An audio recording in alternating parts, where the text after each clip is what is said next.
مفتی مبشر احمد ربانی Islamic scholar اسلام میں روزے کا اجر اللہ تعالیٰ خود کیوں دے گا؟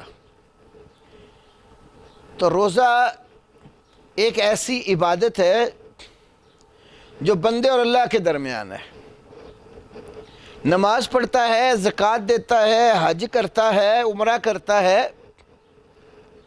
یہ ایسی عبادات ہیں کہ بندے کے علاوہ دوسرے لوگوں کو بھی پتہ ہوتا ہے۔ روزہ جب بندہ رکھتا ہے تو یہ بندے اور اللہ کا معاملہ ہوتا ہے۔ کئی دفعہ گھر میں تنہائی میں ہوتا ہے اور بھوک بھی ستا رہی ہوتی ہے اور پیاس بھی ستا رہی ہوتی ہے، کھانے پینے کے اشیاء بھی گھر میں موجود ہوتی ہیں، لیکن بندہ نہ کھاتا ہے نہ پیتا ہے، کھانے اور پینے سے مکمل اجتناب کرتا ہے، حالانکہ اس کو دیکھ تو کوئی بھی نہیں رہا ہوتا سوائے اللہ کے۔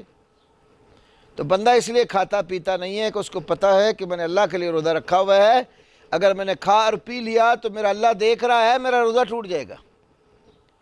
یہ اتنی سری عبادت ہے کہ بظاہر اس میں ریاکاری کا کوئی پہلو دکھائی نہیں دیتا، تو اس لیے اللہ رب العالمین کے لیے اخلاص اس میں بہت زیادہ ہوتا ہے، تو اللہ تعالیٰ اپنے ایسے مخلص بندوں کو اس کا اجر خود دے گا، کیونکہ حدیث ہے نا، الصوم لی وانا اجزی بہ، روزہ میرے لیے ہے اور اس کی جزا میں ہی دوں گا۔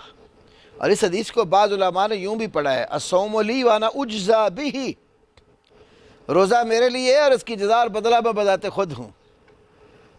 تو اللہ تعالیٰ اپنے ایمان والے بندے کو اپنی زیارت کروائے گا، رویت کروائے گا، تو بدلہ انسان کو صورت میں مل جائے گا۔